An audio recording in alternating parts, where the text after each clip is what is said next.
उठ रे बागधरा, तो टाइम नहीं उठबार। सकाल भाई की बेल बुलानो, जल्दी जा बासन माजबो। कालीर निशा उतरी नहीं हुई माइकिना सकालू सब केचर केचर कला कि कहलु मुई बासन माजबी जल्दी जा मोरले चा कपे आनिबु। तोर बुआ एठी होटेल खोलिक रखी नहीं, चा बन कर देवी। क्या कहलु मोर बुआ होटेल रही मोर बुआ ना तोर बुआ एठी होटेल खोलिक रही तोर बुआ के डाक आज फैसला हेबा ना तुई रहबू ना मुई रहबी। Oh no.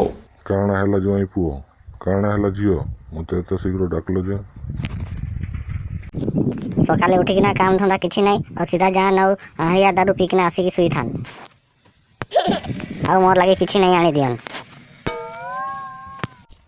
अरे এই मामूली कथा लगी झगड़ा लगुछ जुआई पुओ तुम भी एकला एकला की लगी पियो झियो लगी भी गुटे पुरो लाणी नहीं दितो। बापा मु एटा कहनी बाहा हेला पूर्वरु जुआई पुओ तुमर कोन कहितले मुई मद मुदा नहीं पिए दारू हांडिया किछि नहीं पिए और एखन की लगी पिउछि। हाँ रे जुआई पुओ तुमे तो या कहिथिलो और एबे एमती काई करूछ।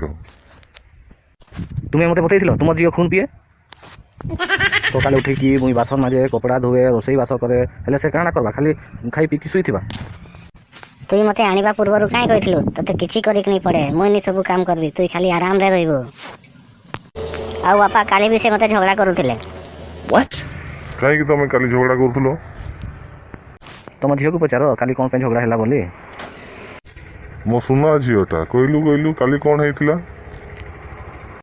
किछि नहीं बापा काली राति रे खाइली आउ टीवी देखिली रिश्ता क्या कहलाता है आउ सास बहू देखी देखी 12टा बाजी गला आउ लेट रे सोइली आउ सकाळे मुई 10टा पाखापाखी रे उठिथिली देखिला बेलकू तुम जई सकाळे उठिकिना किछि काम करि नांती ना बासन मजा ना झाड़ू ना पोछा ना कपड़ा धुआ ना रोसई बास किछि करि नांती बेले उठिली आउ ताको धरिकिना कचाड़ीली आउ 2-3 चापड़ पकैली आउ बैठा बटे थरे मारिथिली आउ सेतिकी तो हेछि आउ कोन कहबे।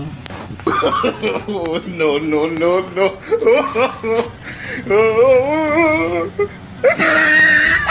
अरे अरे झियो तू एकदम ठीक करिछु राति रे एते काम करी कि ना जल्दी उठिवा महा कष्ट करो ठीक तो करिथि मो झियो एथिरे भूल कोन रहिला। राति 12टा जाए टीवी देखिबा कोन मामूली कथा हेछि केते कष्ट काम करिछि मो झियो। बापा मु या सहित रही पारिबिनी मते डिवोर्स दिले दे।